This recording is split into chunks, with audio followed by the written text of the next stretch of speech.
+2 மாணவியை மிரட்டி பலாத்காரம் செய்த வழக்கில் போலீஸ்காரருக்கு 20 ஆண்டுகள் சிறை தண்டனை விதித்து நெல்லை மாவட்ட போக்சோ சிறப்பு நீதிமன்றம் உத்தரவிட்டிருக்கு. நெல்லை மாவட்டம் காலக்காடு சிதம்பராபுரம் பகுதியைச் சேர்ந்தவர் ஆனந்த கலைச்செல்வன். இவருக்கு 34 வயதாகுது. போலீஸ்காரராக பணியாற்றியும் வந்திருக்காரு. 2016 காவல்துறை பணியில் சேர்ந்த இவர் கடந்த 2024ஆம் ஆண்டு நெல்லை சரக டிஐஜி அலுவலகத்தில் பணியாற்றி வந்திருக்காரு. திருமணமான இவருக்கு ஒரு மகனும் இருக்காங்க.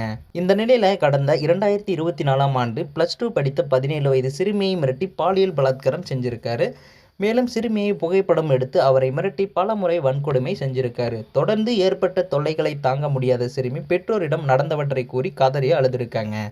அதிர்ச்சியடைந்த பெற்றோர் உடனடியாக பாளையங்கோட்டை அனைத்து மகளிர் காவல் நிலையத்தில் புகார் அளிச்சிருக்காங்க. இது குறித்து வழக்கு பதிவு செய்த மகளிர் போலீசார் ஆனந்த கலைச்செல்வனை போக்சோ சட்டத்தின் கீழ் கைதும் செஞ்சிருக்காங்க. இதையடுத்து அப்போதைய நெல்லை சரக டிஐஜி மூர்த்தி அவரை உடனடியாக சஸ்பெண்ட் செய்ய உத்தரவிட்டிருக்காரு. இந்த வழக்கு நெல்லை மாவட்ட போக்சோ சிறப்பு நீதிமன்றத்தில் இன்னைக்கு நடந்திருக்கு. வழக்கை நீதிபதி சுரேஷ்குமார் விசாரித்ததில் ஆனந்த கலைச்செல்வனுக்கு 20 ஆண்டுகள் சிறை தண்டனையும் 12,500 ரூபாய் அபராதம் விதித்து தீர்ப்பளிச்சிருக்காங்க.